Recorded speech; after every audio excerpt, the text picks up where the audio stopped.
Come here, give me. I want one. I smoke about 10 joints every day. I enjoy getting high. I don't do it because my friends do.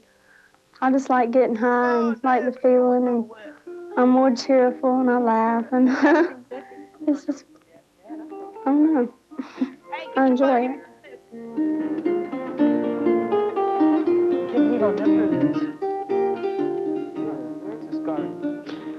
Well, I started using pot in the 9th grade. A couple friends got me high for once, and I liked it, and I started getting into it.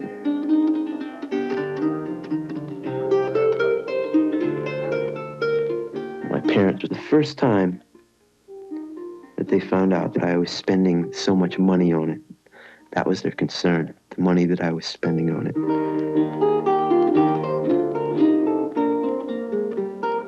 Being high is really hard to explain. It makes me feel good, yeah.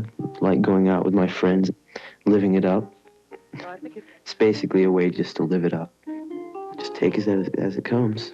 I just buy it, smoke it, and nothing comes out of it except ashes.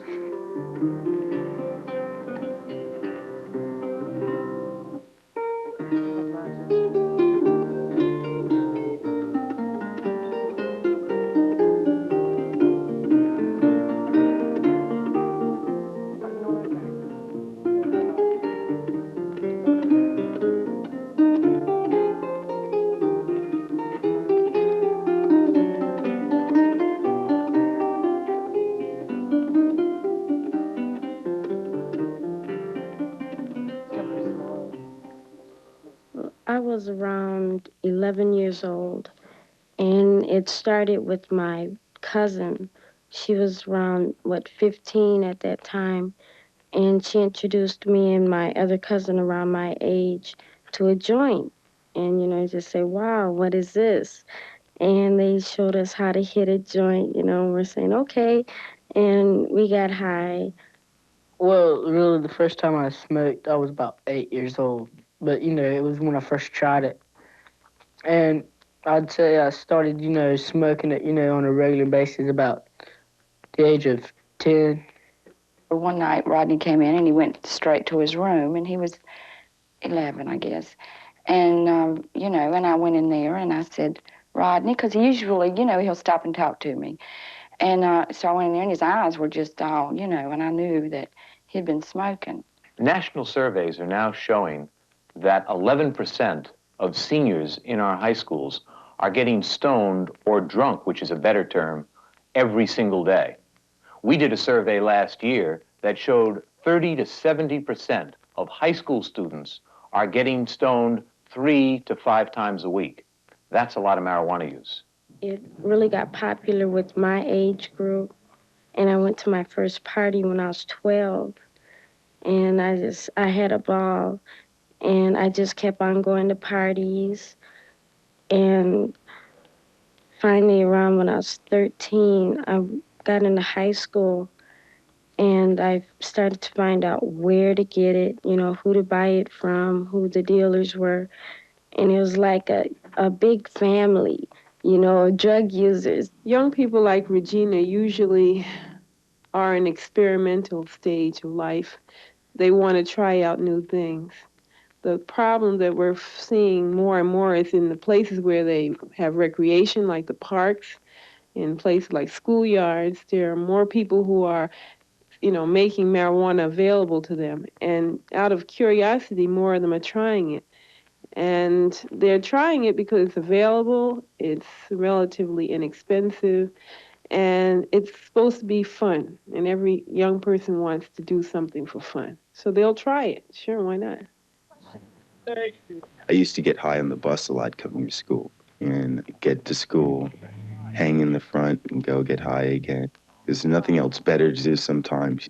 In the morning, if you'd meet a friend before school and get high, it just made the day. You looked forward to it a little more.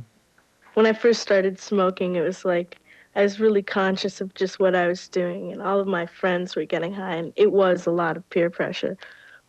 I did it because, I thought I could be with his gang, be older than what I was. When I first get up, I smoke a joint because I get higher easier, in the morning when I first wake up because my body hadn't started going. It was, I guess, peer pressure. I never wanted to admit that, but as I think about it, I think it was. Yeah, 90% of them use every day. It's, what I know. And the other 10% go to school, good little kids, and I'm one of them now. Well, most of them find that life, just everyday going to school and whatever, is pretty boring. And for them, it's a kick. Using marijuana makes them high, makes things funny, makes their dull lives exciting. And many of them don't know how to deal with their boredom, so they find that using marijuana is one way of being. It's entertaining. They can laugh at things that weren't funny before. They enjoy things better. That's what they think.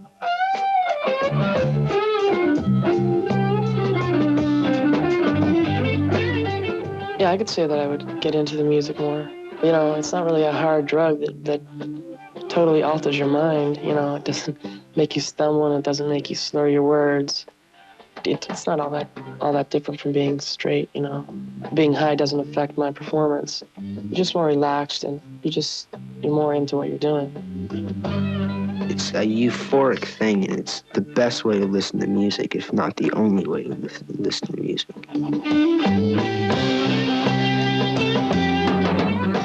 You can hear every sound, just every little tone of music you can hear, and it just,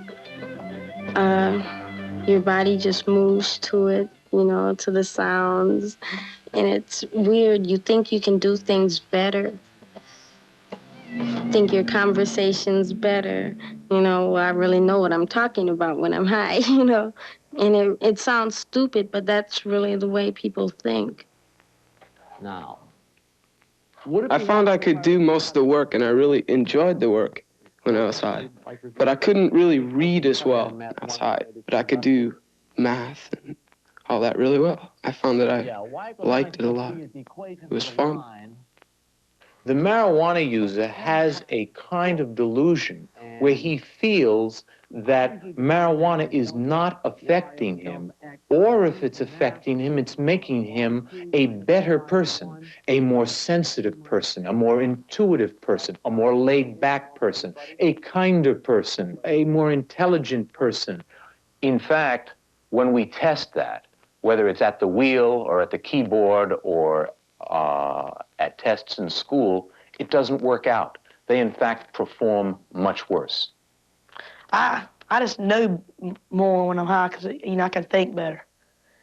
Because my head just feels good and I can write down some answers. Sometimes they're right. When I go into class high, I won't do my work or I'll go home and then I'll get high and then I can do it, in a snap. It's just easy then. Before school, sometimes I smoke pot, and sometimes I don't. But, when I'm in school, I can think clearly.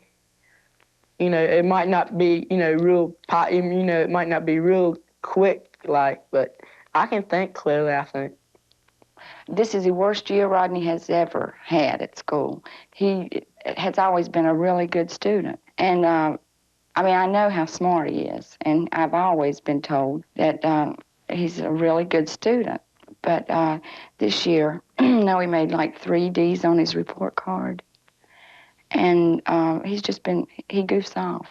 There would be things that I could do when I was high. I'd do things like I'd draw diagrams that were really explicit and it would tell 1,000 words instead of writing it all down. There's some things like art and woodshop can really be creative when you're high. Well, maybe make I like to be high and do my artwork because I'm more comfortable and I see my work, differently. You're more creative, definitely. I feel more creative, more relaxed. I could deal with people more and better. So you're almost done? Yeah. You're going to put a title on No, it? I'm not almost done. Look at how much I've got to do. Well, That is going to be you're incredible. You're going to outline every one of these? Every little thing. But what about here? Don't you want to let that just go? And you talk with the teachers, and as the principal, when I go in and talk with them, what we find is that their performance starts to go down. In math class, they can't grasp the concepts. They seem to be tripping out on you. In English class, their writing ability and their ability to comprehend it. And now when you talk about, an art project or music, the loss of interest. The whole thing seems to be get out and get with your friends and get a joint and get high. You see the grades start to drop from A, B, C, and you find a lot of failure. As a school psychologist, I view the problem here as a fairly large one. When I see kids who are very alienated, very low energy, missing a lot of classes, there's a syndrome that develops, that you can pretty soon recognize as, I bet this kid is heavily into pot. They don't care about classes. They don't care very much about anything except rapping with their friends. They usually meet after school, rap, smoke a joint or two, and it makes them feel that whatever they're doing when they're under the influence, that it's a lot better than it really is. So it takes away a certain amount of pain that adolescents must feel in terms of not being able to accomplish, not being able to measure up. I thought maybe I was just putting so much pressure on him. And I said, Rodney, are you trying to escape from me or, your family life? Is it so bad? And he says, no. He said, I love you. And he said, I just love everything. And he does. The child is, I don't know. Our culture tells kids in many different ways that it's okay to get high and it's okay to get super high.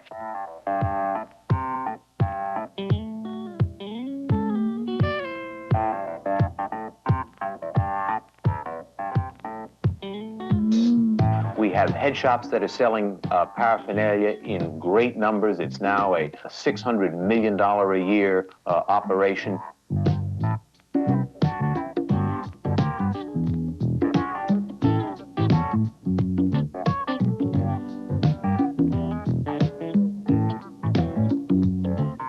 We have the rock stars who are saying that you can use anything you want and you don't have to pay any dues. We have a whole literature of magazines that are saying you can get high, that are even giving you sendaways where you can get the formulas and learn how to make drugs. Our culture is giving a big message that getting high is okay.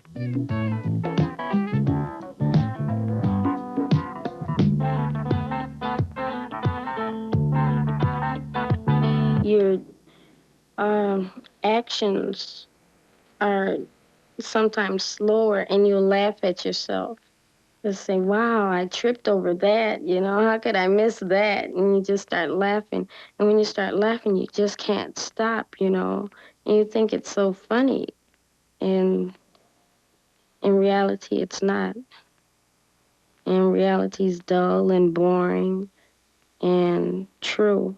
And who wants something dull and boring? They don't know what's real, what's really going on. They don't enjoy life. They don't enjoy life unless they're high. And therefore, they don't learn how to make themselves happy. But the reality is they don't remember very much of what happens to them. They stop doing certain things, like they probably cut down on a certain amount of activities. They don't see other friends. They don't do physical activities. Sports drop off. Certain things other kinds of fun things they could be doing, they start to do it less. They stop communication with some of their friends, the ones who are squares. They stop communication with their parents. They get themselves cut off. And then they find themselves alone. And they're left in a position where they can be picked up by people that maybe they would have never, ever been with. But now that they're in this situation, those are the only people left to be friends with. We got a little place down by the school, a little walkway called the Steps.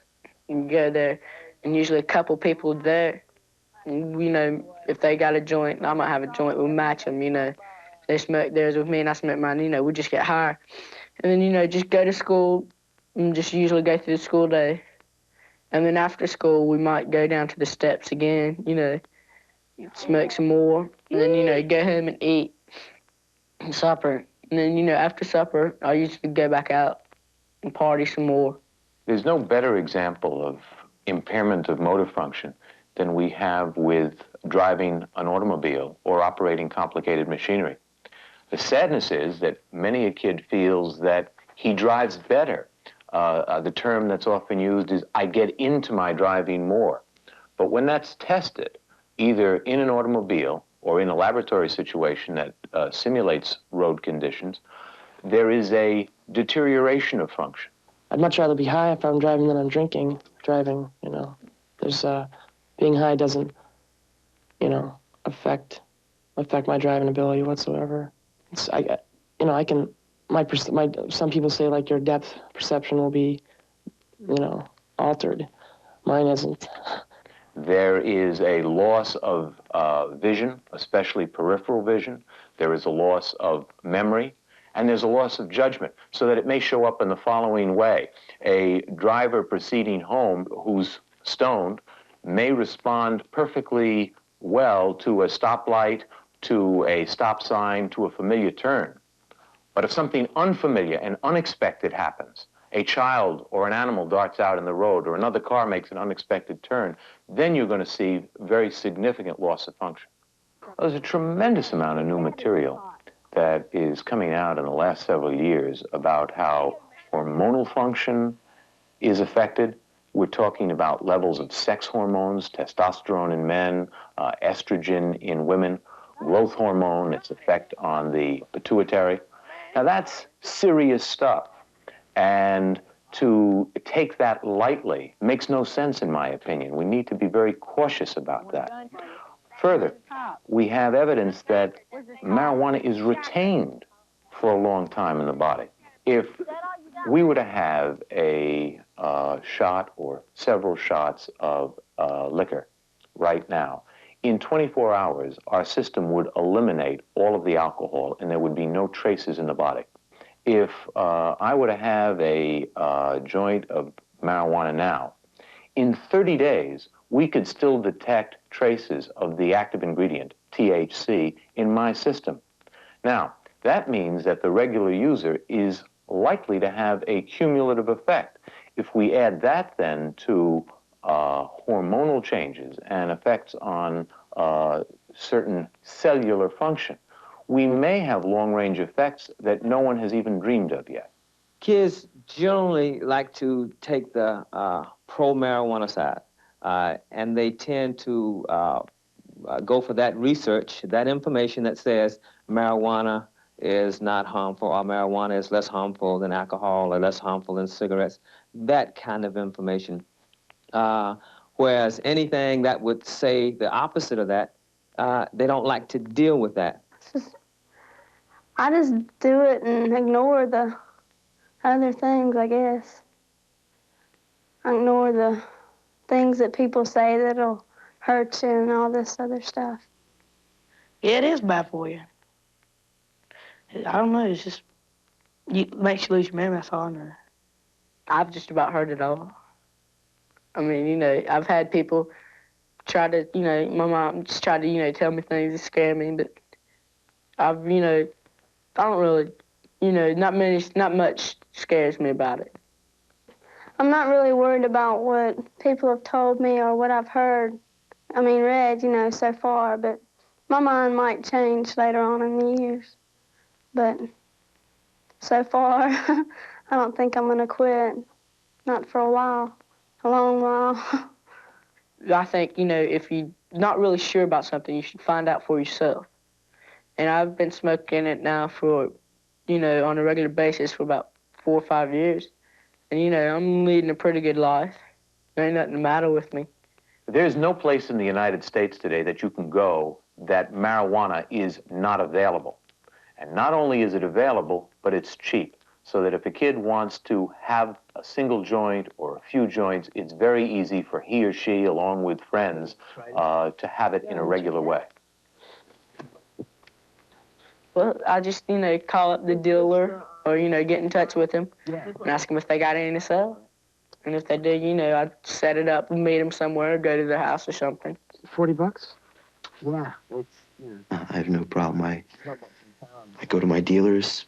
I have probably about 12 or 13 of them. One of those guys has got to have it. What do you think? I'm not, you know, I'm not. Go for it. Yeah. All right. You got how much? 20? There you go. Ounce usually costs about $35. So, you know, just regular marijuana. And it just costs $35. And a half bag, which is a half an ounce, costs $17.50. It's not really hard. I mean, you know, everything in life costs you a little bit. I mean, you know, to get a car costs, you know, you work up to save money to buy a car. I just save money to buy pot. Hey, where can I pick up a joint, or where can I pick up a sack? Oh, over here, over there.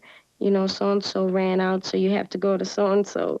You know, there's usually a main dealer where all the small dealers at the schools go to. Very often as we focus on what happens to the marijuana user, we sort of put the magnifying glass on that person, and we forget all of the other people in his or her life that are affected. For example, family interactions are greatly affected. If a kid becomes secretive, guilty, angry, tense, there can be a significant disruption in the quality of family life. Well, when I first noticed it, she was acting really bored all the time, and seemed like she just had to be on the go all the time. And I thought there was something strange about it, but I never thought it was marijuana, you know, or anything like that.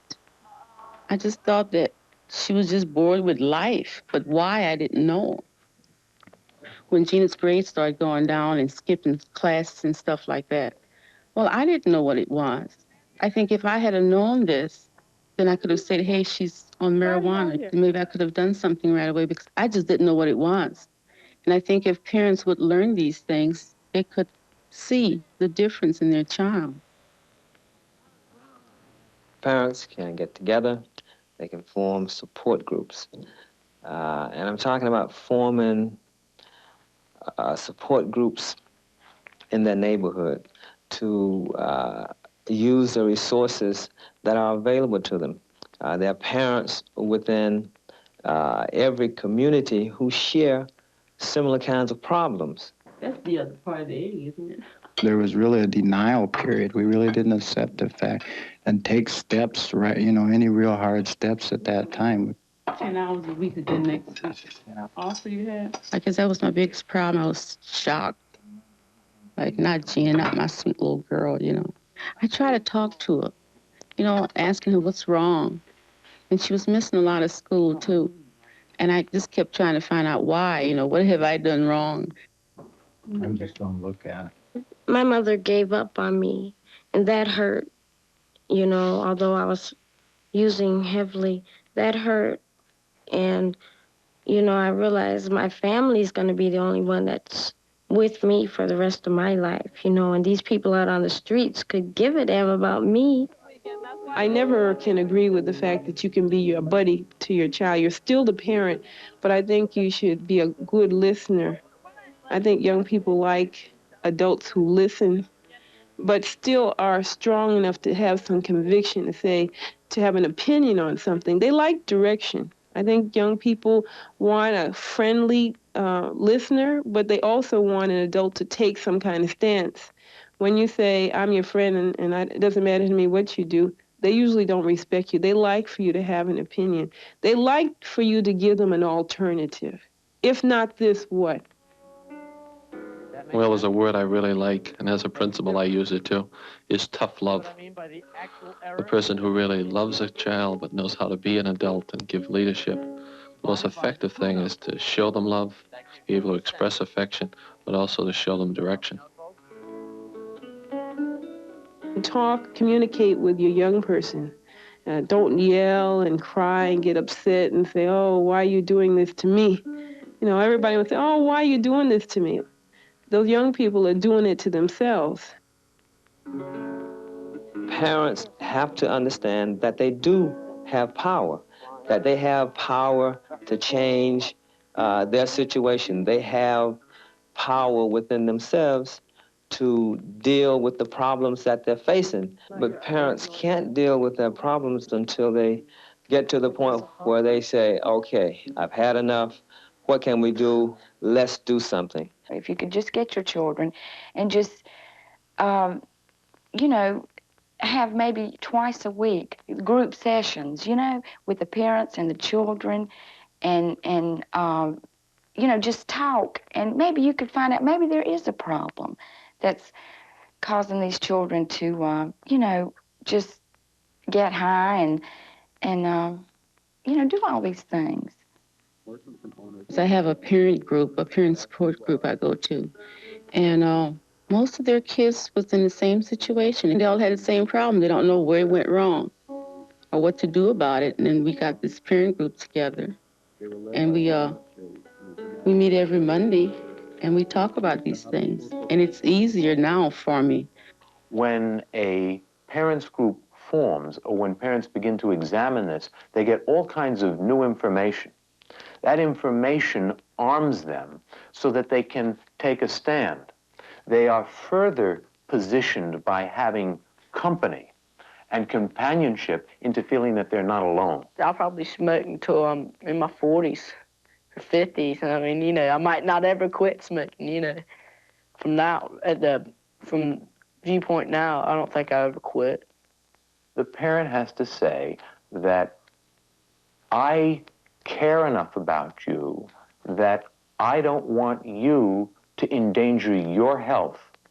I'm not going to sit back and allow you to injure yourself and to get stoned in a regular way as you grow up.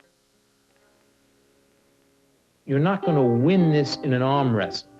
You're going to win it because ultimately you care about your child. You want him to care about himself. You want him to respect himself and have good feelings about himself and be thoughtful about his body. And your love for him is what is going to convince him. You have to operate from a position of feeling that you have a right to do that you have a right to take a position, that you don't have to back off and leave it to someone else.